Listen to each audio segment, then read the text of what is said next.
Boa noite, meus irmãos. A graça e a paz do Senhor Jesus seja sobre a sua vida. Seja bem-vindo a esse momento em que nós dedicamos a ouvir a palavra do Senhor.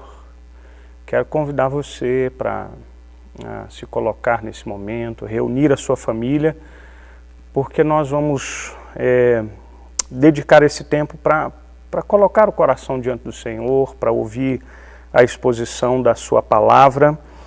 E hoje o nosso texto se encontra lá em Mateus, o Evangelho de Mateus, capítulo 5, versículo 9 até o versículo 13. São poucos versículos. Os irmãos que acompanham as nossas transmissões dominicalmente sabem que no culto vespertino nós começamos há 2 domingos atrás a falar do Sermão do Monte e agora, hoje, nós encerramos as chamadas bem-aventuranças, que vai do versículo 1 ao versículo 13, as bem-aventuranças que são a grande descrição do caráter cristão. Então hoje a gente vai do versículo 9 ao versículo 13, e encerramos as bem-aventuranças, mas temos uma longa jornada pela frente para estudar aí o Sermão do Monte, o Sermão da Montanha, assim chamado, onde a gente tem muito para aprender e muito para ser desafiado pelas palavras e pelo ensino do nosso Senhor Jesus. Então abra sua Bíblia, Evangelho de Mateus, capítulo 5, eu lerei os versículos 9 até o versículo 13, depois nós oraremos, você junte-se a mim em oração, pedindo a direção do Senhor para a exposição da Santa Palavra. Diz assim, a Palavra de Deus: Bem-aventurados os pacificadores, porque serão chamados filhos de Deus. Bem-aventurados os perseguidos por causa da justiça, porque deles é o reino dos céus. Bem-aventurados sois quando por minha causa vos injuriarem e vos perseguirem, e mentindo disserem todo o mal contra vós. Regozijai-vos e exultai, porque é grande o vosso galardão nos céus, pois assim perseguiram aos profetas que vieram antes de vós. Vamos orar ao Senhor?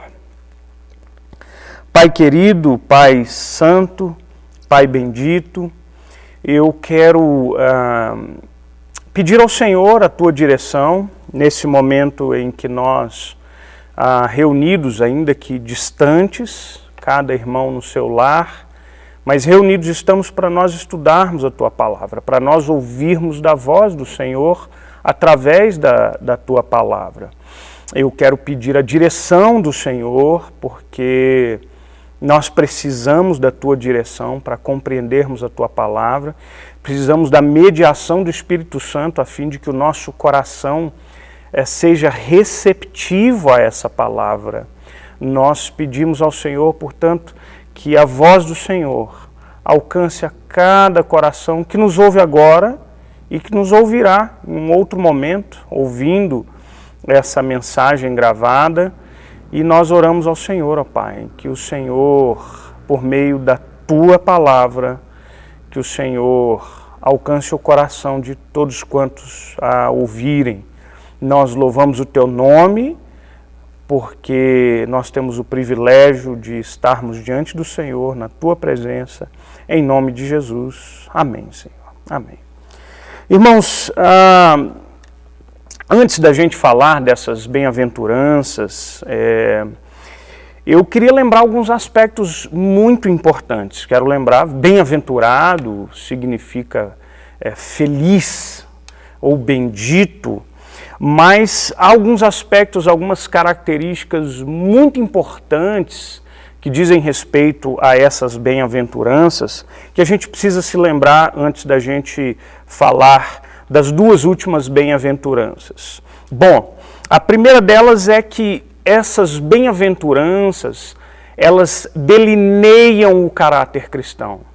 Elas são como que a descrição desse caráter cristão.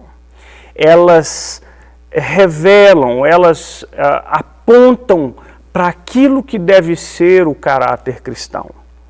Uma segunda característica é que esse caráter cristão, e pode até parecer redundante, ele só pode ser desenvolvido naquele que verdadeiramente é cristão. Ou seja, esse caráter só é desenvolvido naquele crente que é regenerado.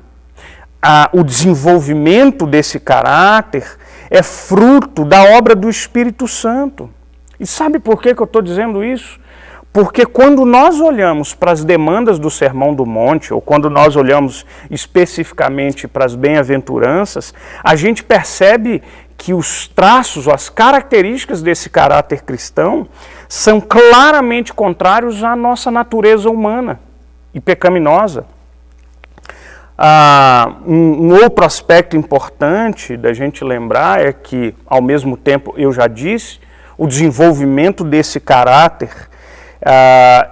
é uma obra do Espírito Santo nas nossas vidas, ao mesmo tempo, assim como é no processo de santificação, o desenvolvimento desse caráter não exclui a nossa responsabilidade, a nossa dedicação para a construção desse caráter nas nossas vidas.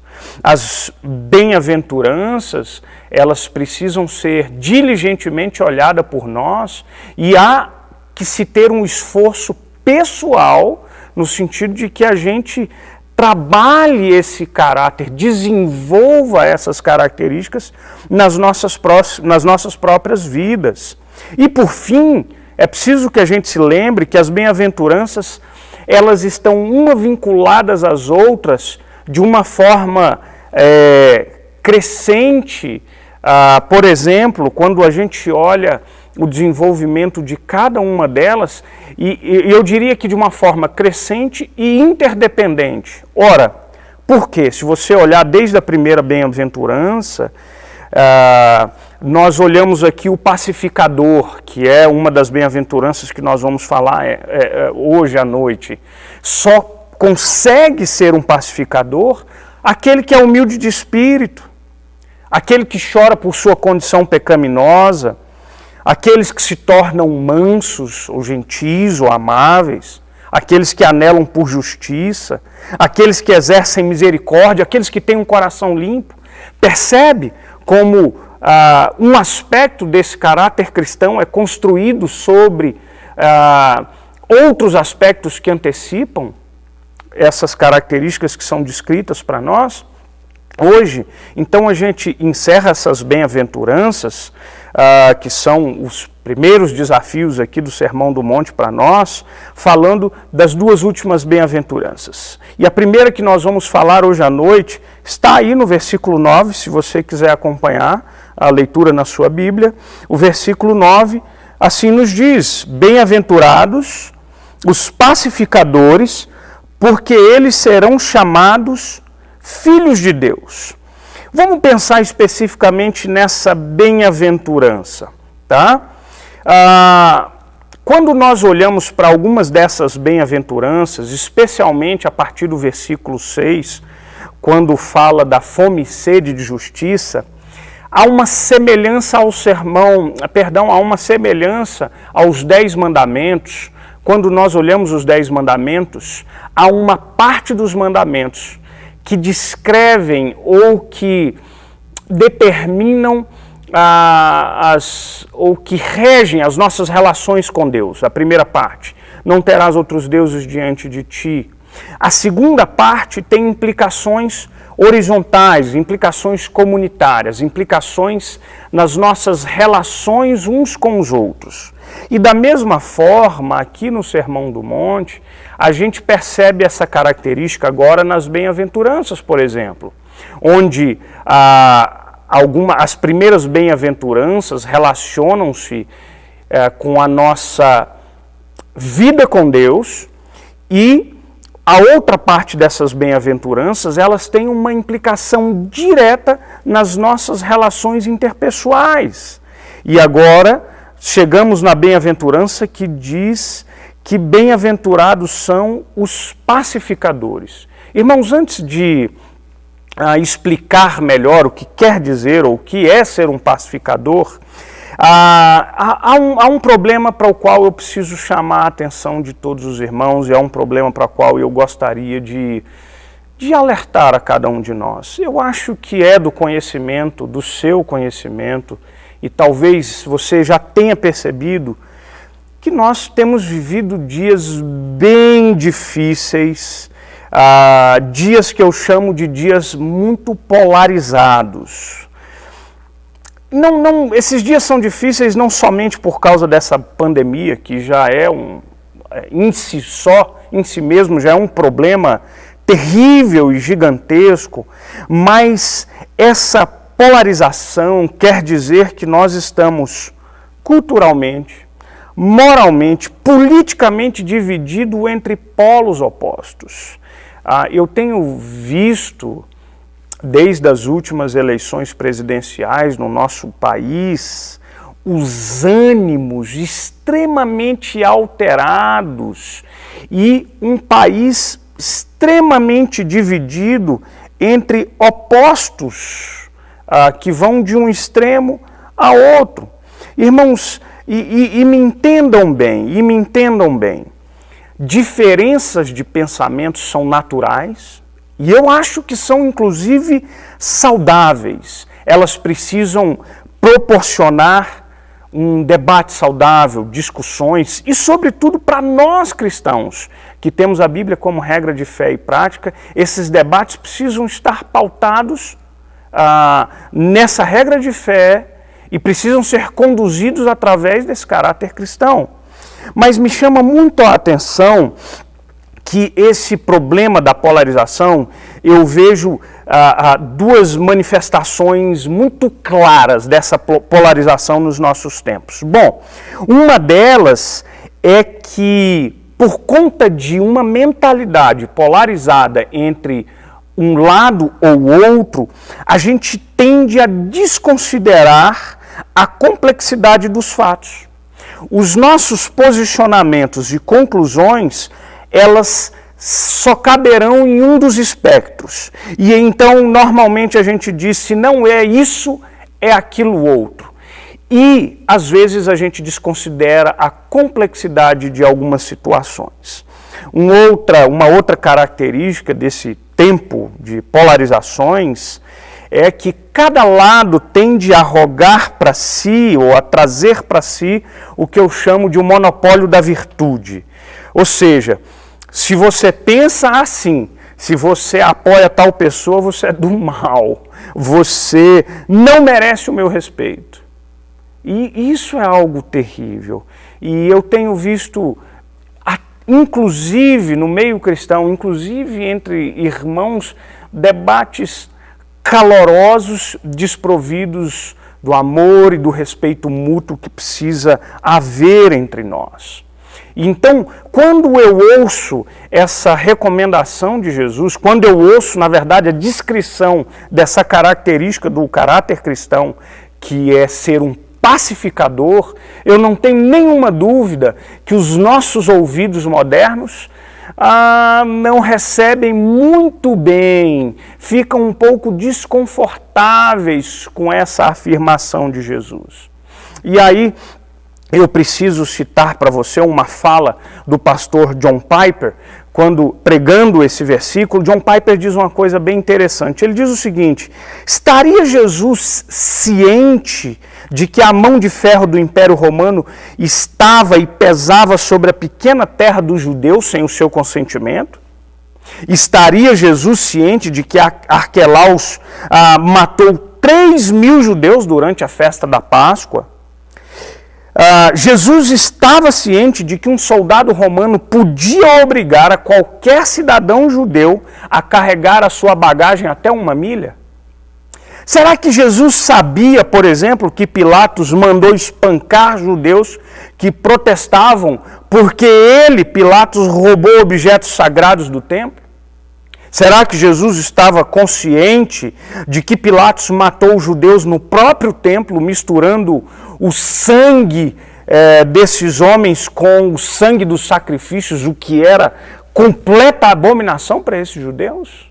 Estaria Jesus ciente disso tudo? Sim! Jesus sabia disso, e ainda assim Jesus diz: bem-aventurados são os pacificadores. É por isso que essa fala de Jesus, diante desse contexto, é possivelmente que tenha sido ouvido com discordância, com estranheza, com reticência. E não é diferente para nós hoje. E o problema daquele judeu é que a sua esperança, a esperança messiânica dos judeus daquela época, tinha contornos militaristas, nacionalistas e materialistas. O que isso quer dizer? É que o Messias, o rei que eles esperavam, era uma espécie de encarnação de um poderoso líder militar que arrancaria o povo judeu das tiranias, das tiranas mãos romanas e implantaria um reino geográfico materializado como se fosse uma reedição de um reino davídico. O que esses homens não se lembravam, ou não percebiam, que a missão de Jesus não era construir um reino terreno. Ele não veio fundar um partido político e tornar-se o seu líder. A missão de Jesus foi inaugurar um reino celestial, convidando homens e mulheres para serem cidadãos desse reino e para viverem debaixo dos ditames do seu verdadeiro rei. Jesus inverte a lógica do reino deste mundo, confronta os seus valores e corrige os seus caminhos.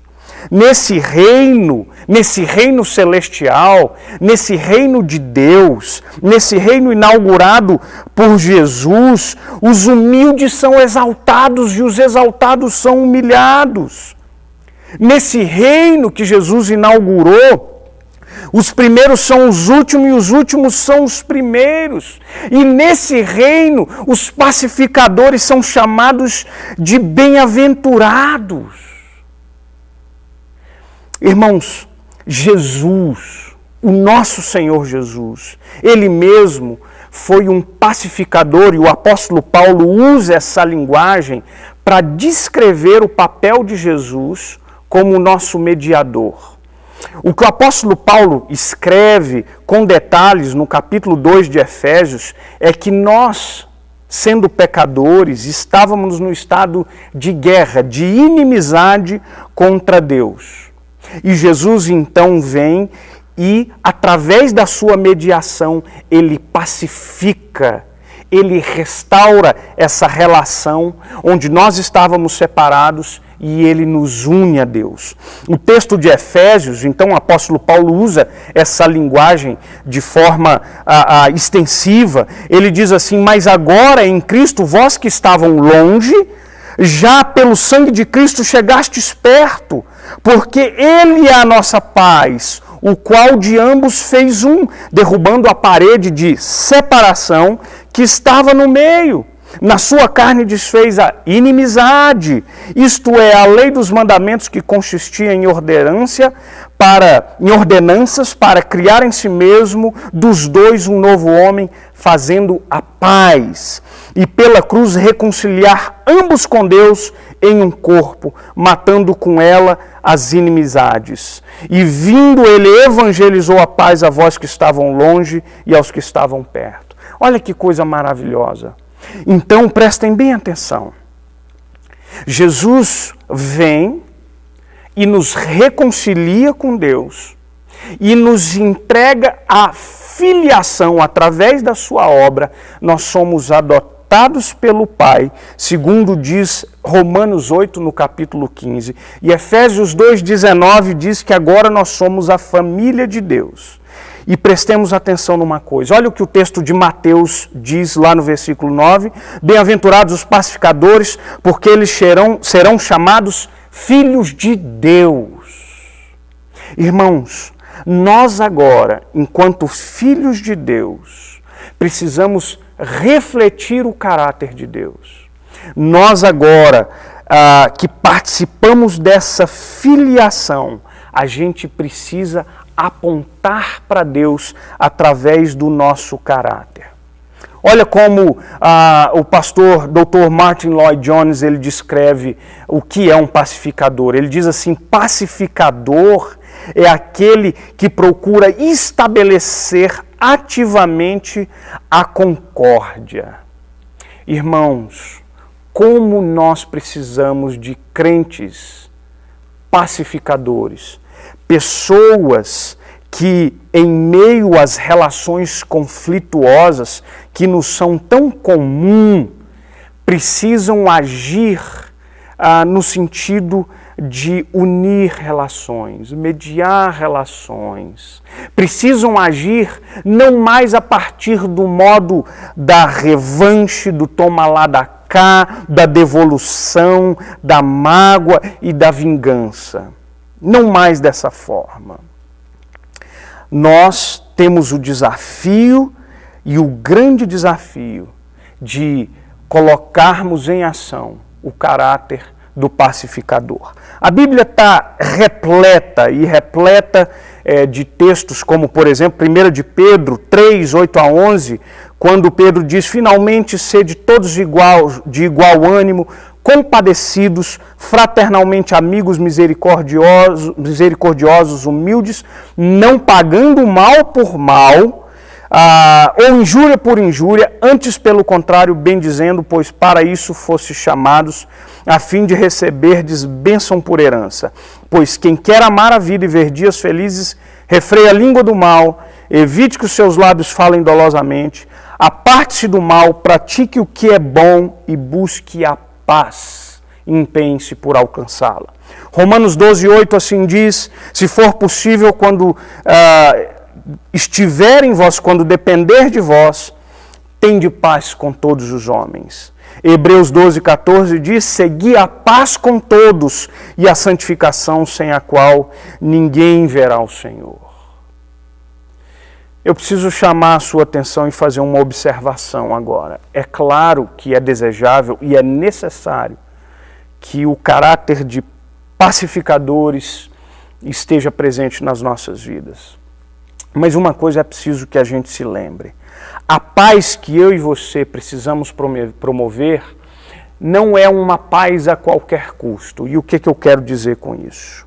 Não pode ser e não deve ser uma paz que abra mão dos valores. Uma paz que comprometa a verdade. Sabe por quê?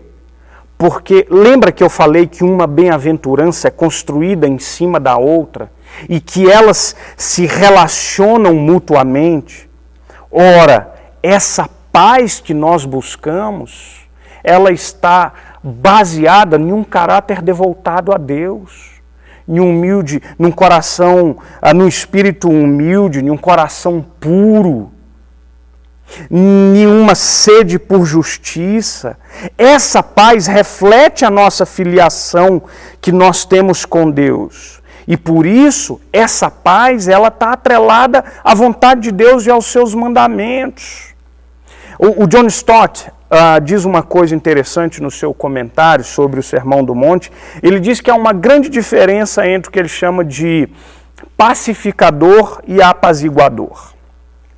Ser um pacificador não é concordar com tudo, não é calar-se para tudo, não é ser silencioso e complacente com o erro, conivente com o pecado, não é nada disso.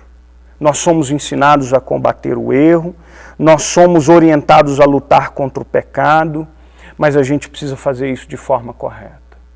A gente precisa, segundo a orientação do próprio apóstolo Pedro na sua epístola, a gente precisa defender a verdade em amor. Essa é a diferença. Essa é a diferença.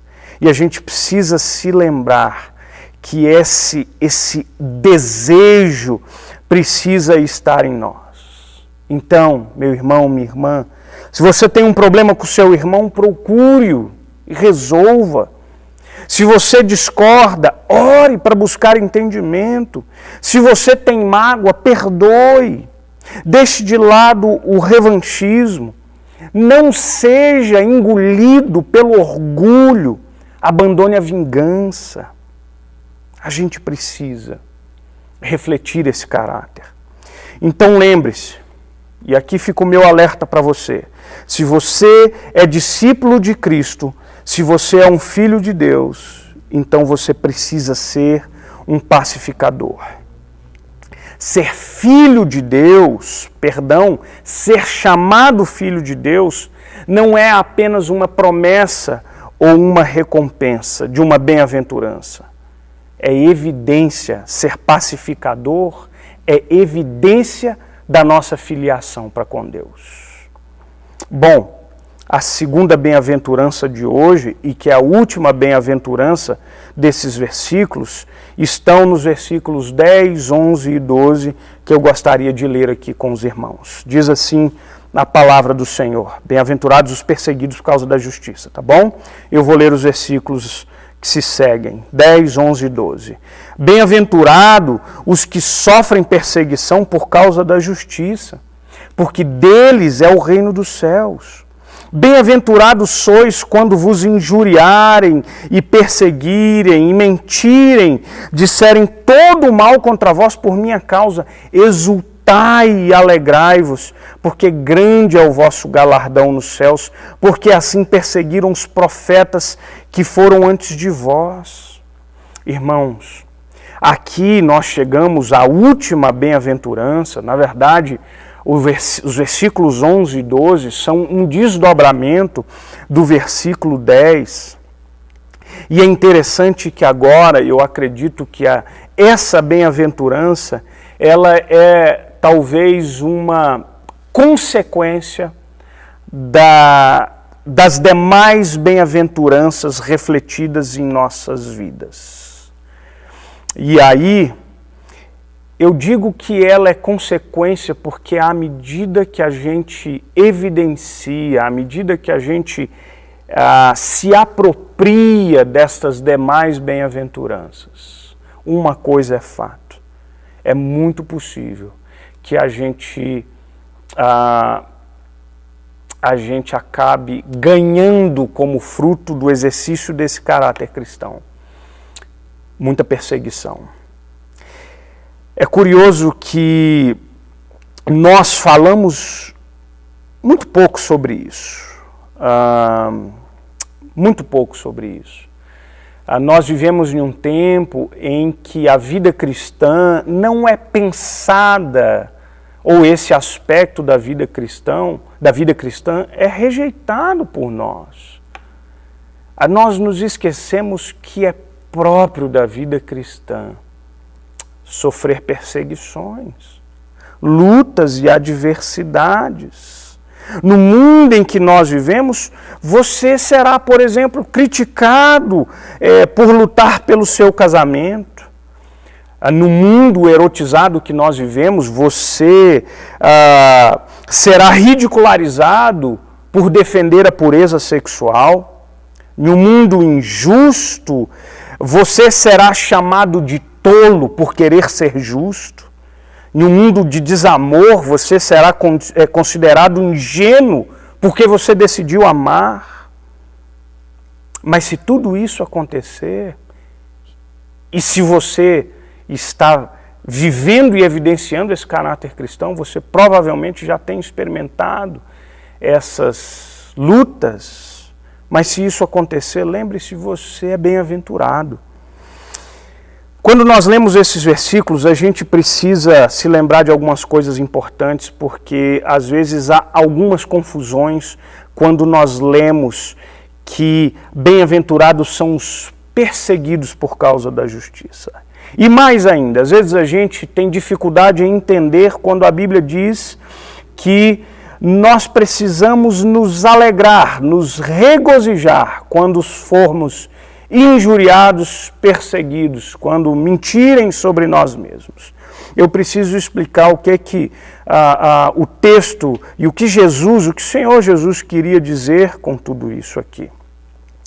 Eu quero chamar a sua atenção, irmãos, que o convite para que você se regozije não repousa no sofrimento em si mesmo.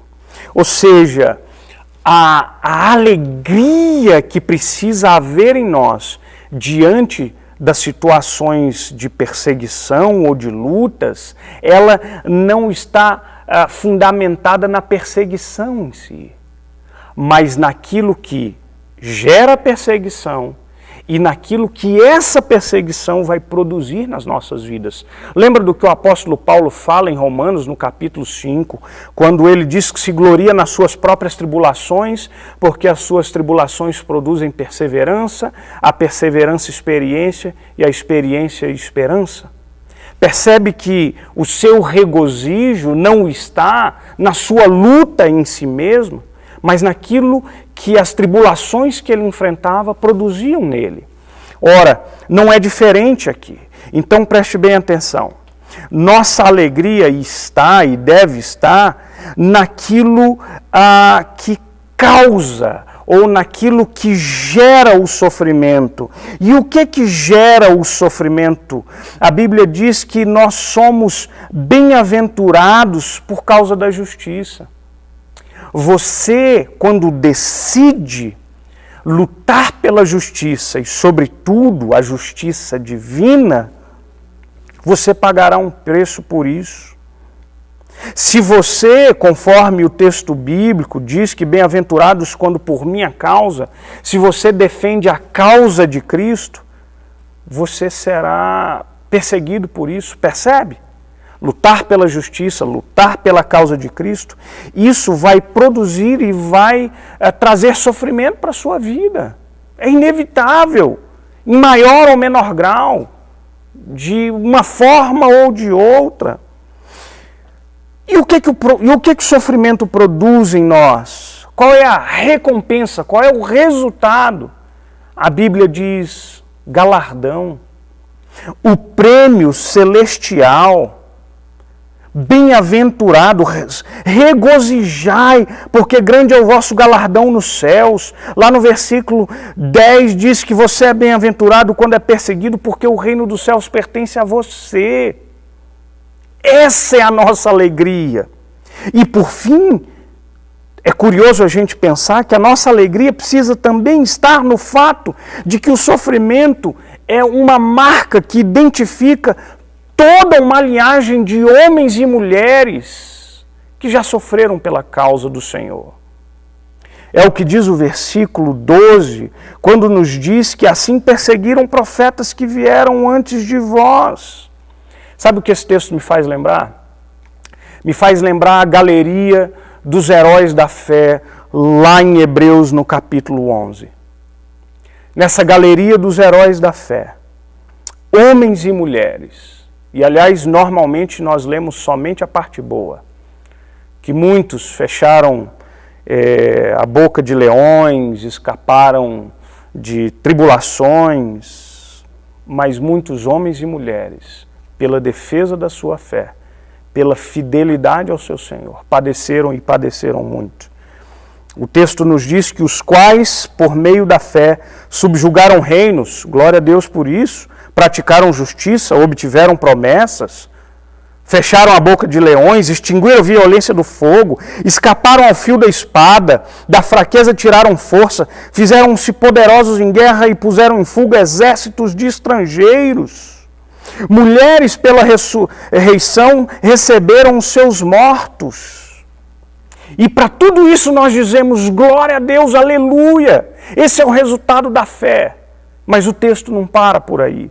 E o texto nos diz, alguns foram torturados, não aceitando o seu resgate para obterem superior ressurreição.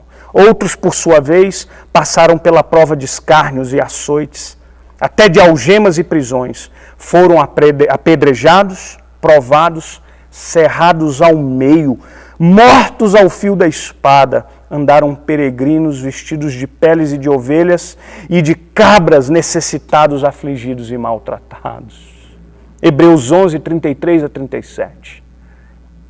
Esses homens e mulheres, embora tivessem obtido vitórias maravilhosas pelo exercício da sua fé, também enfrentaram lutas grandiosas por serem fiéis àquilo que criam.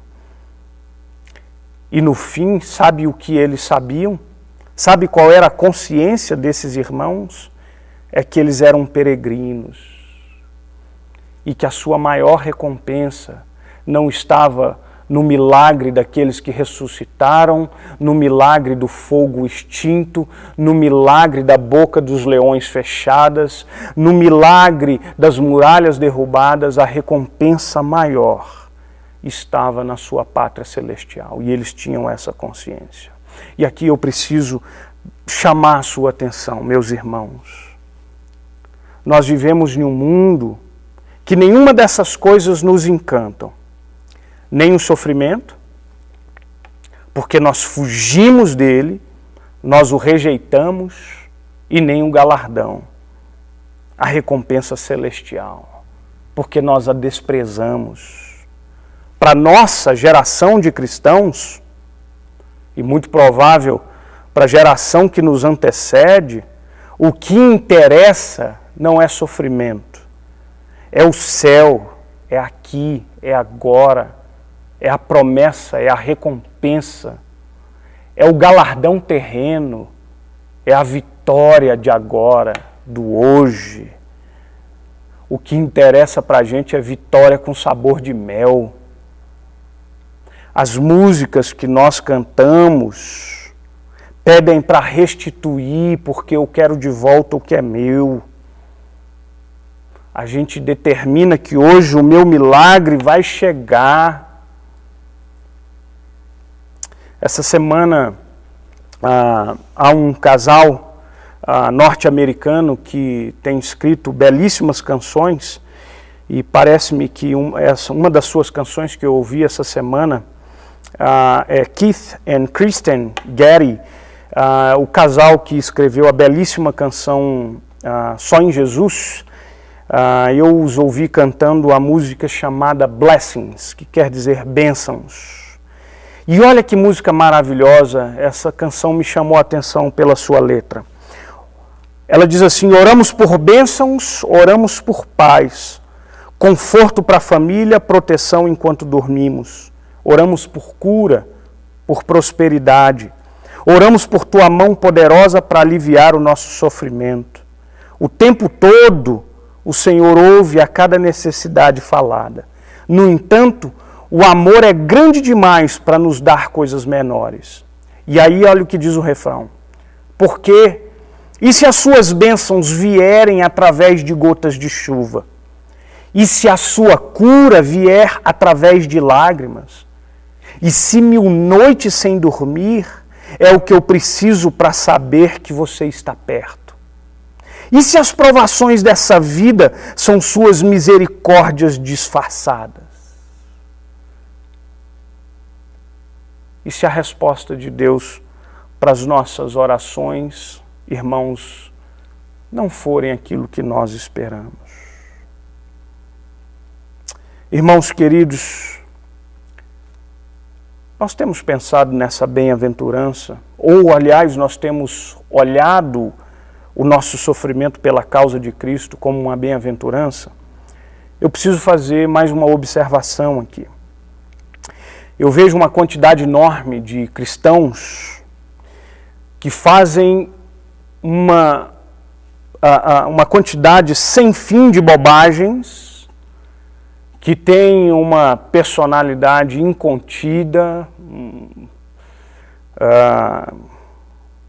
são impacientes, são tolos, são, descuidados, são irascíveis, são rancorosos e cometem uma série de erros e querem colocar o sofrimento por causa dos seus pecados na conta dessa bem-aventurança.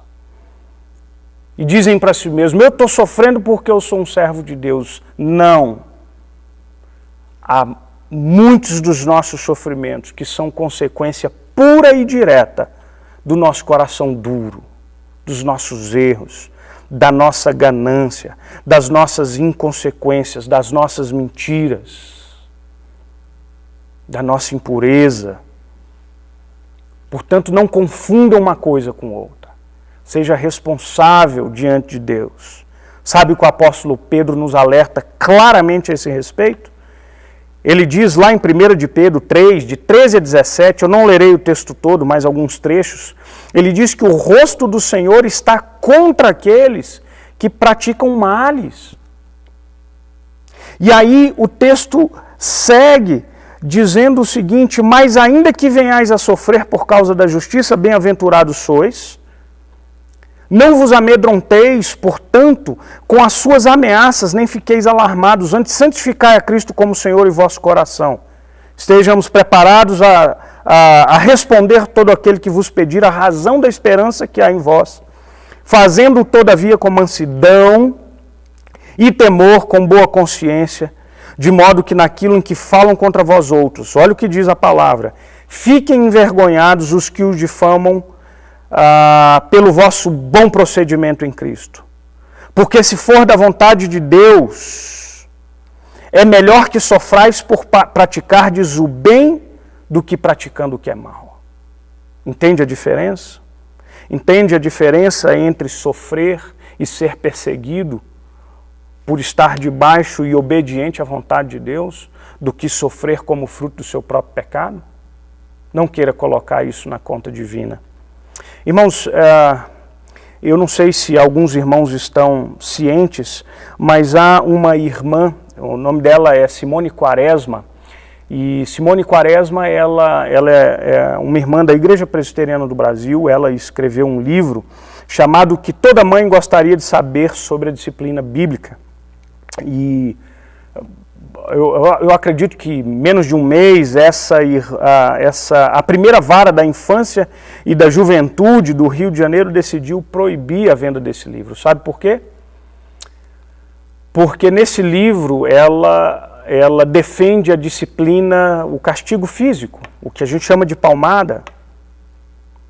E a alegação da primeira vara da infância do Rio de Janeiro é que a autora defende esses castigos e, conforme a famigerada lei da palmada, ela equivale à palmada com castigos físicos degradantes, humilhantes e agressivos.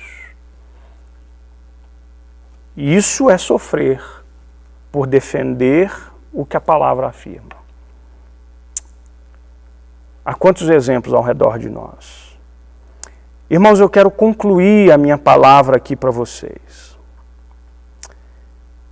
Lembrando que quando eu leio essas bem-aventuranças e eu identifico nelas o caráter cristão, eu vejo quão grande desafio nós temos diante de nós.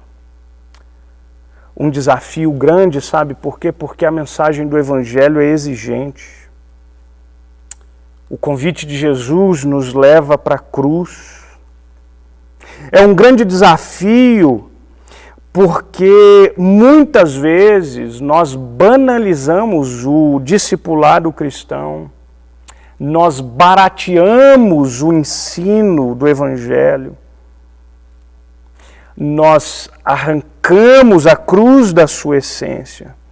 E então a gente passa a viver uma vida de auto-engano, achando que podemos ser cristãos sem as marcas de Cristo, dizendo que amamos a Jesus sem amar a sua mensagem. Quando nós olhamos para o Sermão do Monte, ou quando nós olhamos para as bem-aventuranças, nós temos um grande desafio.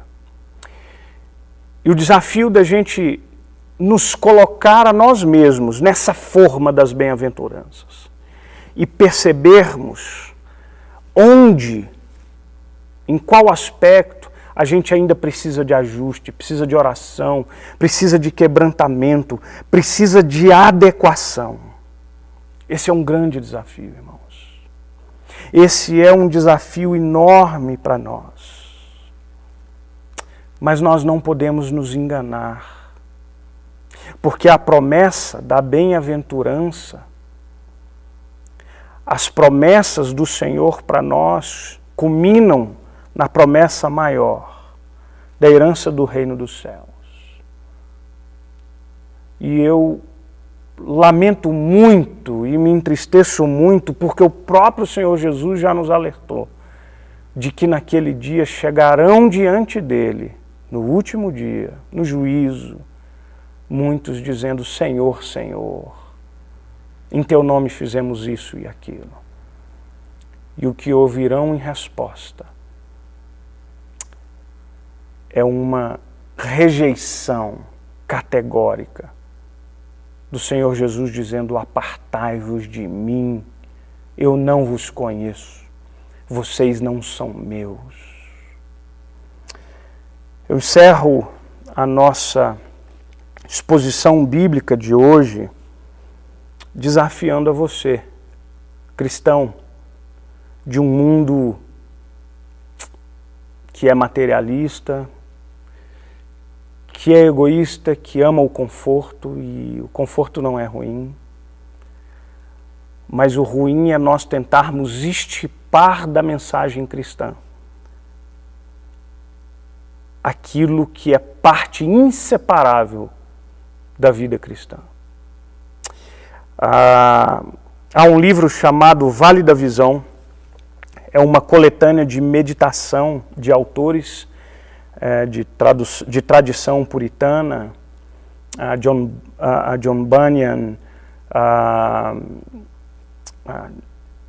Spurgeon, e dentre muitos outros, Richard Baxter, e dentre muitos outros autores. E há uma oração chamada o Vale da Visão. Eu quero encerrar a nossa palavra lendo essa oração para você. Ela diz assim: Senhor, santo excelso, de forma submissa e humilde, fui trazido por ti ao Vale da Visão, em cujas profundezas eu habito, mas vejo a ti nas alturas, cercado pelas montanhas do pecado, eu vejo a tua glória.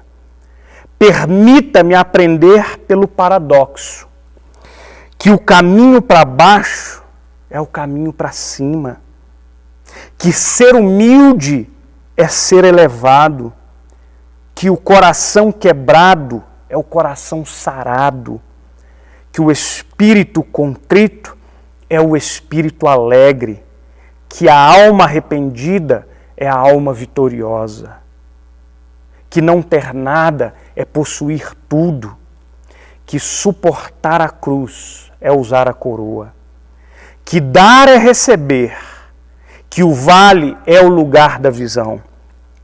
Senhor, de dia podem ser vistas estrelas de lugares profundos, e quanto mais profundo do poço, maior é o brilho das tuas estrelas. Deixa que eu encontre a tua luz em minha escuridão, tua vida em minha morte, tua alegria em meu sofrimento, tua graça em meu pecado, tua riqueza em minha pobreza, tua glória em meu vale.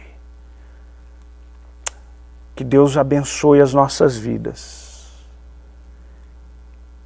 e que nós lutemos e nos esforcemos e clamemos pela misericórdia de Deus, para que essas bem-aventuranças sejam tão evidentes em nós, tão evidentes em nossas vidas, que por onde nós passemos, nós exalemos o perfume de Cristo e nós demos o testemunho do seu santo caráter, refletidos nas nossas vidas como filhos de Deus, sabedores de que, a despeito de tudo que a gente enfrentar nesta vida, nós temos um presente, nós temos um prêmio que nos aguarda. Prêmio esse que é maior do que qualquer luta que eu, você ou qualquer cristão que tenha nos antecedido tenha experimentado. Vamos orar ao Senhor. Pai querido, eu quero pedir ao Senhor por tua misericórdia. Quando nós olhamos para o caráter cristão delineado e expresso nas bem-aventuranças, o meu coração se incomoda, Senhor, porque são tantas as vezes que não percebo em mim mesmo, coração pecador, homem pecador, as evidências daquilo que deveria existir em mim. Tem piedade de mim. Modela o meu coração conforme a tua imagem, para que as nossas vidas, a minha vida e a vida dos nossos irmãos e irmãs em Cristo, reflitam o caráter de Cristo e apontem para a glória do nosso Senhor. Louvado seja o teu nome por tamanha bondade e pelo privilégio de sermos considerados felizes, bem-aventurados. Nós louvamos o teu nome em Cristo Jesus. Amém. Amém.